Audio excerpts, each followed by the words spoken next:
Hello fellow photographers!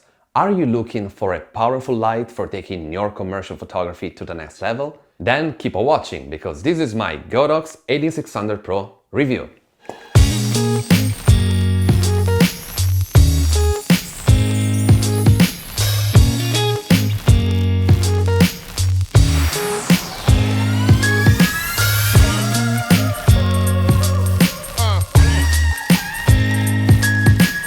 My name is Alessandro Carpentiero and I'm a travel and architectural photographer from Italy.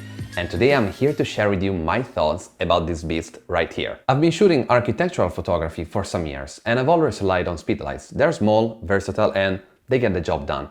But when I started getting bigger gigs, I knew that I needed a much more powerful light. Because when you're shooting big spaces, having a powerful light can really make a difference.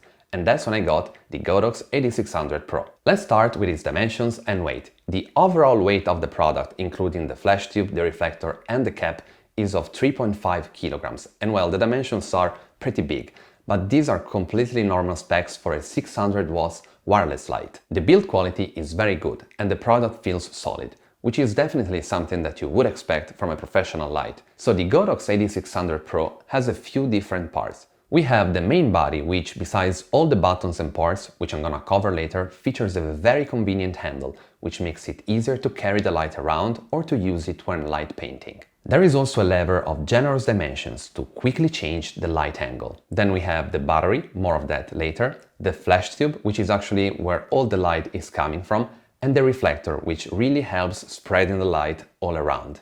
The power button is placed below the product to avoid accidental pressings, while at the top we find a few different inputs. There is a 3.5mm SIM cord jack to quickly connect it to any camera. Then we have a USB Type-C port for firmware upgrades. And then we have a wireless control port, which serves for connecting additional accessories.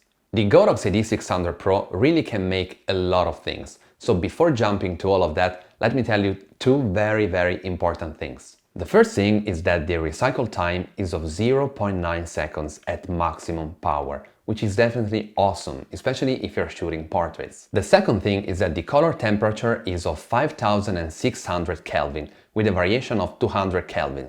But if you activate the stable color temperature mode in the menu, the temperature changes within 75 Kelvin over the entire power range, which is very good for precision work. Let's now turn on the unit and I will guide you through the most important features. There are 3 shooting modes to meet all the shooting scenarios. The first one is the manual mode, which is actually what I personally use the most for architectural photography because I do need to have complete control over the light. When shooting in manual mode, you can usually move the exposure by 0.3 stops. But with a firmware upgrade, they made it possible to move just by 0.1 stops.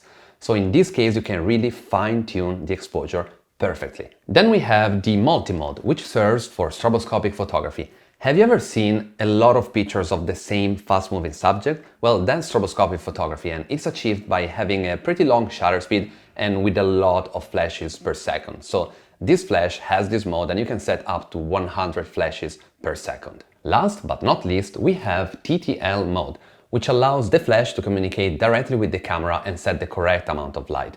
This is definitely useful when you're shooting outside and the light is changing fast. One thing to mention is that if you want to use TTL, you do need to have the wireless trigger from Godox, which I'm gonna talk about later in the video. As I previously mentioned, this is a wireless flash, so when you want to shoot wirelessly, you simply have to press this button right here and it will activate the 2.4 GHz band. The next button allows you to control the group and the channel. In fact, you can assign the light to 5 different groups, the A, B, C, D and E.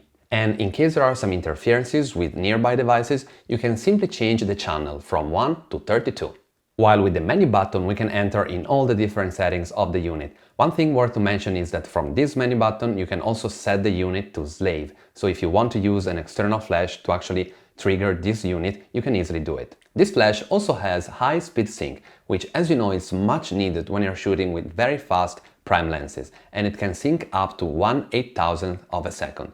To do that, you simply need to press this button over here once and you're set. Another very interesting feature is the modeling lamp. In fact, this light has an LED which can power up to 38 watts of continuous light, which can definitely be useful as a modeling lamp indeed, but also if you want to light paint a scene. Something really important for a wireless light is of course its battery.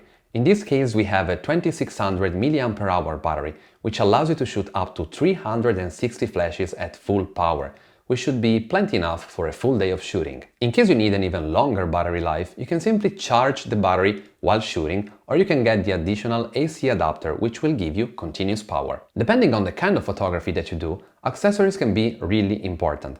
The AD600Pro adopts the Bowens mount, which is a pretty common standard, while you can easily mount umbrellas using the umbrella mounting hole at the bottom of the flash. This flash gives its best when you pair it with the xPro remote trigger. It works with two AA batteries, and it allows you to quickly change all the settings of your Godox wireless lights, which is extremely convenient when you work on complex set or when the flash is positioned very high on a light stand. Something important to note is that there are 6 different variations of this trigger, and that's needed to make it compatible with all the major camera manufacturers. Let's now see how this light behaves in a real-life scenario. I recently had to shoot the main image of this lovely cafe. The space is quite big with a pretty tall ceiling. All the natural light is coming from the main entrance on the left, and even if it's creating a nice directional light, it's definitely too much. You can clearly see that from this image I shot without any additional light. So let's try to open up those shadows by bouncing a light. Here's the image I shot with the Godox AD600Pro. I then reintroduced some of the ambient-only frame to make it look more natural, then some post-production in Lightroom and Photoshop, and here's the final shot. As you can see, there's quite a noticeable difference. And please remember, opening up the shadows in post-production will not give you the same end result that you would get by using a powerful light, simply because the quality of light is different. So, what's missing? The only thing that I feel is missing is an easier way for mounting CDO and CDB gels. In fact, the only solution that you have is to actually Velcro the gel to the light, or to find some third-party solutions. It would have been nice to have a solution provided directly from Godox, just as they did for the AD400Pro, where basically you have circular filters which you can mount on the reflector. And it would have been nice to have a carrying case included, just as they did, again, for the AD400Pro. So, who is this light for?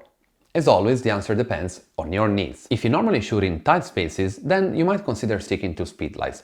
While if you're moving up to commercial photography, so maybe architectural photography or outdoor photography, then you definitely need plenty of power. And that's why I recommend you getting the Godox AD600Pro. It's fast, powerful, and it delivers high quality performances at a very competitive price. So I hope you found this video helpful. If you have, please leave it a big thumb up. And if you have any question or you just want to let me know your thoughts, please feel free to write them down in the comment section. Oh, and don't forget subscribing to the channel to get more videos such as this one. So, thanks a lot for watching, and I'll be seeing you in the next one.